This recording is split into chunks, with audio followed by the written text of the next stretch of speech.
Dear chess friends, in previous lesson, we have discussed how to check the king and basics of checkmate. Today I will show you different ways you can checkmate the opponent's king. As an opponent, you should also keep an eye on such tactics to avoid being checkmated. 1. Two major pieces back rank mate. This is by far the simplest possible mate in the game of chess, which usually occurs in the late stages of the game. Have a look at this example. Black's king is at g5, it cannot move towards 4th rank as it is blocked by white's rook at a4. White's second rook give him check at b5. King to f6.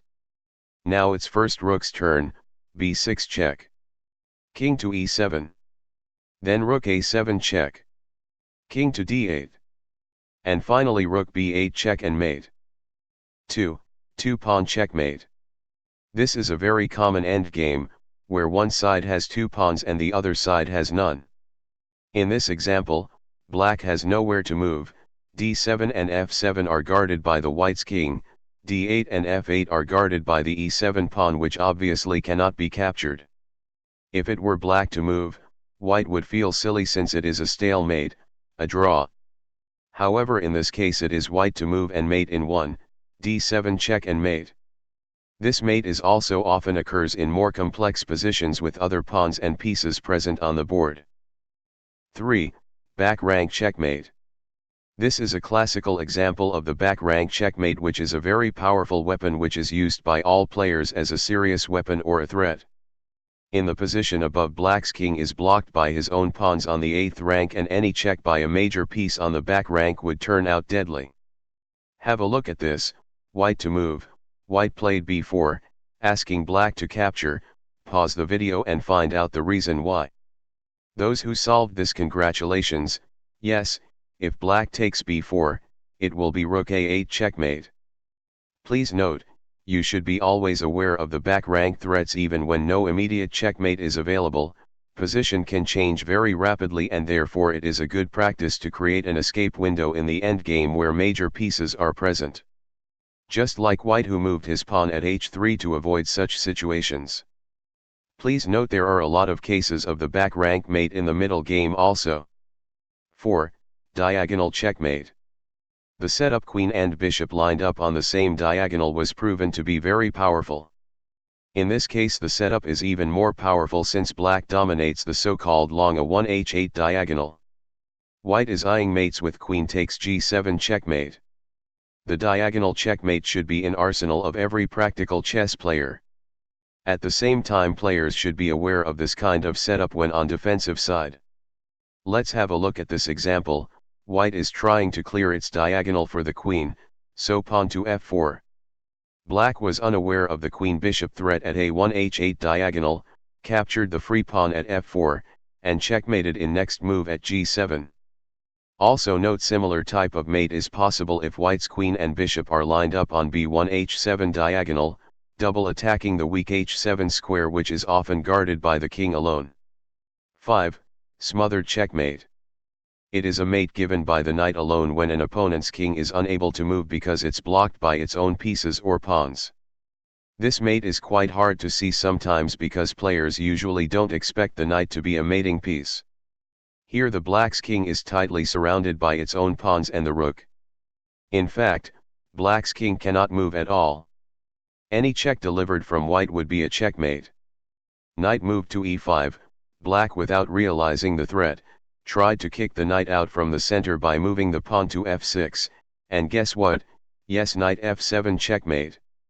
When you see that your opponent's king cannot move due to surrounding pieces, smothered mate theme should click in your mind. 6.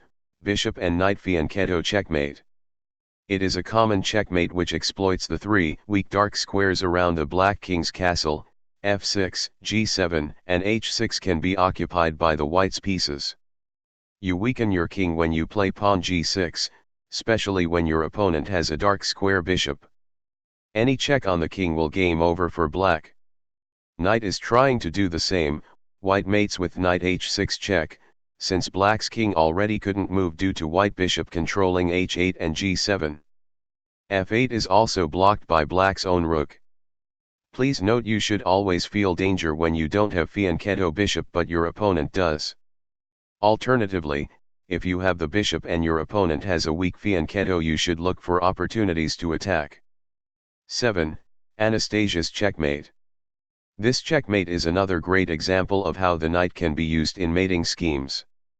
In Anastasia's mate, knight and rook work together to lock an opponent's king on the h-file and to checkmate thereafter. The knight controls g6 and g8 squares. White is trying to lift its rook like d5, it can prove deadly if black misses the threat. Say black moved rook d8, trying to exchange rooks, but hey, wait a minute, why exchange rook when next move is checkmate? Yes, rook h5 checkmate. The Anastasia's mate shows an importance of a rook lift in the middle game, which is a technique when one player lifts his rook from the back rank to an active position, usually close to an opponent's king. 8. 2 bishop checkmate. It was once said that a pair of bishops on an open position is twice as strong as these bishops far away from each other. Doubling the bishops is like doubling rooks. A very effective tool. Let's examine how the pair of bishops show its true power by checkmating the black's king. A3 f8 diagonal is blocked by dark square bishop. Light square bishop checks the black's king from c4. Black moves the king to h8 in carelessness, ignoring the 2 bishop threat, and checkmated by dark square bishop at h8. Interesting fact, 2 bishops when working at its best cover 28 squares. Queen can do the same, also 28 squares. 9. Queen and bishop pin checkmate. Queen works great in pair with a bishop. In this example, the g7 pawn could not capture the bishop on h7 since it's pinned to the king by white's queen. That is a very common and useful mating pattern which should be recognized and used frequently. However, the most obvious move for black is pawn g6, sacrifice the rook and save the mate. But at times white plays more cunning move to queen c3, this is another example of how bishopless fianchetto can be exploited. White sees it and smartly sets up the mating net. If black ignores the threat, white checkmates with queen g7 checkmate. Now you know what to do when dealing with weak, bishopless fianchetto. Please note, think twice before exchanging that fianchetto bishop. 10. Queen and rook checkmate. We already know that queen and bishop work great together. In this example we will see that queen and rook work as well or even better in pair.